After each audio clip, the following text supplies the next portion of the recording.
În acest moment suntem în site-ul AlertPay, site-ul oficial. Pentru a crea un nou cont vom alege Sign Up Now. Aici vom alege țara din care provenim. Vom alege România. Aici avem de ales între un cont personal sau un cont de afaceri. Contul personal conține un cont personal starter și unul personal pro. Vom alege cel personal pro, iar apoi vom da next. Aici vom completa datele noastre personale.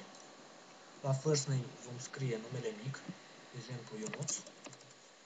La last name vom scrie numele de familie, spre exemplu Popa. La address line 1 vom scrie strada, numărul, blocul și apartamentul unde locuim.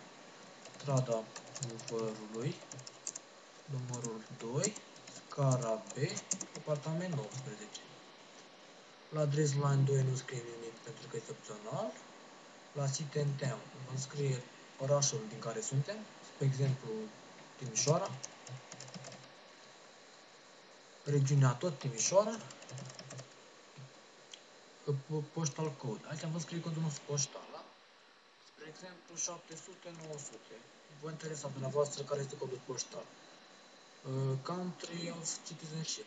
Aici vom alege din România. La home phone vom scrie numărul nostru de telefon. Spre exemplu 074 523 0206, da? Ok. La work phone vom scrie un număr de la muncă, dacă vrem, este opțional. Telefonul mobil la fel, tot opțional. Dacă vreți să convertați, dacă nu, nu e nicio problemă. La ocupație vom scrie ocupația noastră. Dacă vă aflați într-una din aceste ocupații, alegeți, dacă nu, alegeți other. Eu aleg other. Aici vom alege ziua de naștere și anul. Vom alege aici luna, iulie, spre exemplu, și ziua 27, da? Anul 1968. Vom da next. Aici vom completa datele AlertPay. Aici vom completa adresa noastră de mail, spre exemplu anonim 2000@yahoo.com, da? Vom reintroduce această adresă de mail, anonim 2000@yahoo.com, da? Aici vom alege parola noastră pe care o dorim. Vă recomand să fie o parolă destul de complicată, să fie formată atât din numere cât și din litere, da? Voi scrie aici parola.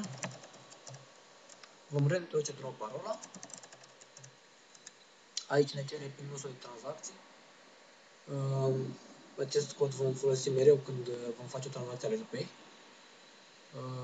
Trebuie să fie un cod format din 4 și 8 cifre sau litere, de preferat cifre. O să introduc acest cod. Încă o dată. Ok. Acum, ne va cere două întrebări pe care ni le adresează atunci când pierdem parola AlertPay. Astea sunt foarte importante și le rețineți, da? Bun. Prima întrebare. Vom alege de aici de listă, de exemplu, orașul noastre. Vom alege, spre exemplu, Iași, da? După aia a doua întrebare. Care este animalul nostru favorit, de exemplu, da? Am să pun câine, da? Ok. Aici ne întreabă dacă cineva va mai folosi acest cont afară de noi. Vom bifa că nu. Iar acum vom introduce acest cod de verificare, da? 2 tuie VK2. Vom apăsa aici, suntem de acord cu modul de folosire și vom da register, da? Ok, codul nostru AlertPay a fost creat. Va trebui să validăm un link care a fost trimis pe adresa noastră de mail. Iar după validarea acestui link, codul nostru AlertPay este valid, da? Adică îl vom putea folosi. Dacă vă întrebați care este codul dumneavoastră AlertPay, codul nostru AlertPay, adică contul, este anonim 2000@yahoo.com, da? Adică mail-ul pe care l-ați introdus la înregistrare. Cam atât despre AlertPay. Vă mulțumesc pentru atenție. Baftă în continuare.